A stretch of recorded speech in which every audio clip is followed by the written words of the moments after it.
नमस्कार दोस्तों। आज हम कुछ ज्योतिषीय सूत्रों की बात करते हैं जो जन्म कुंडली के अंदर अपना काम करते हैं।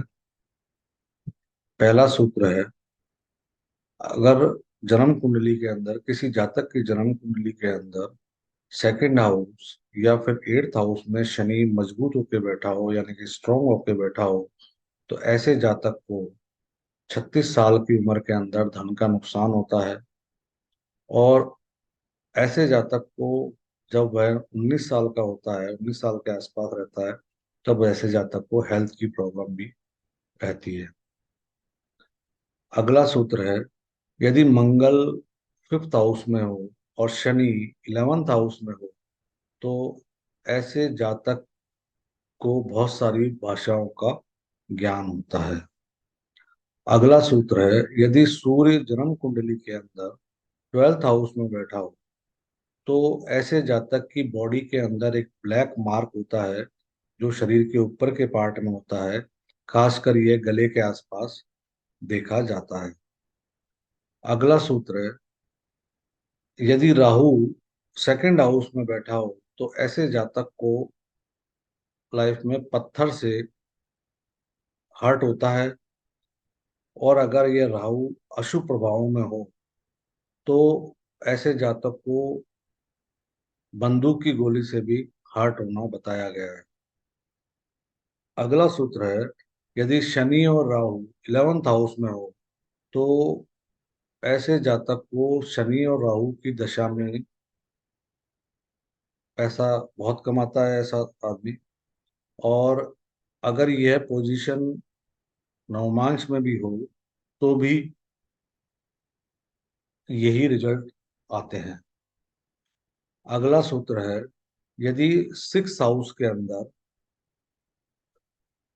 बुध बैठा हो, तो ऐसे जातक का बुढ़ापा बहुत आरामदायक रहता है यानी कि आराम से निकल।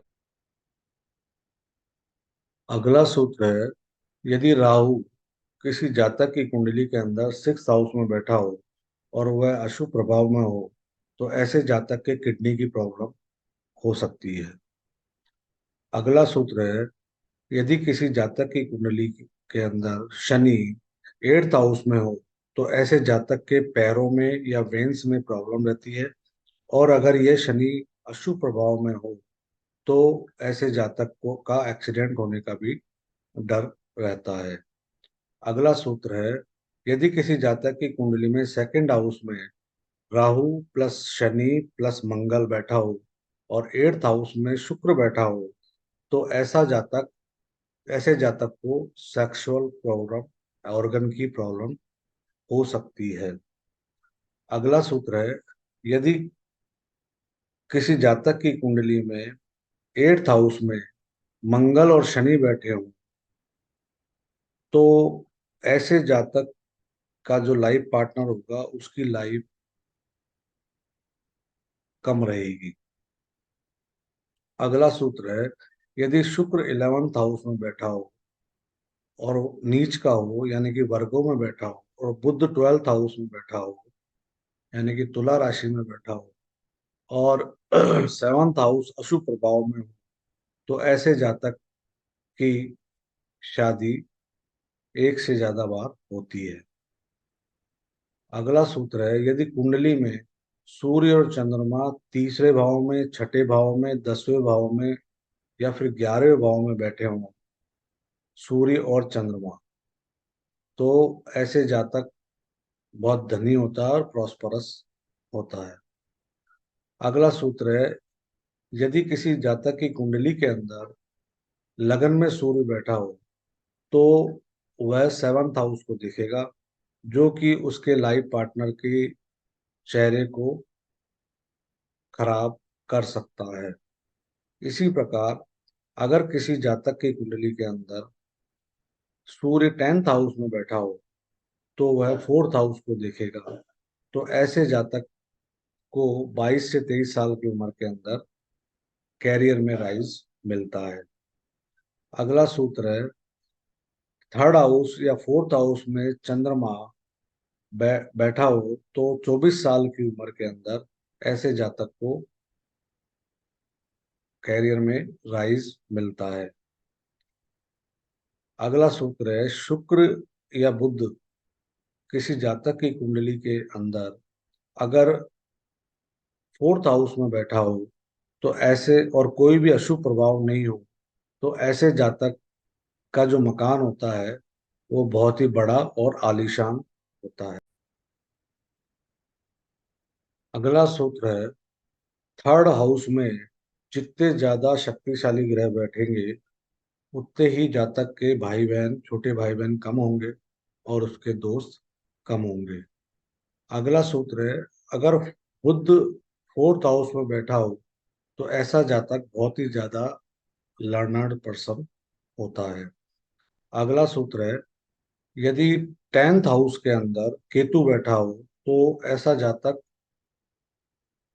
धर्म के प्रति बहुत ही ज्यादा रिलीजियस होता है। अगला सूत्र है, यदि राहु फर्स्ट हाउस में बैठा हो या फोर्थ हाउस में बैठा हो, और अगर जन्म कुंडली के अंदर जुपिटर यानी गुरु और चंद्रमा स्ट्रांग नहीं हो, और राहु पर कोई शुभ प्रभाव भी नहीं हो, तो ऐसा जातक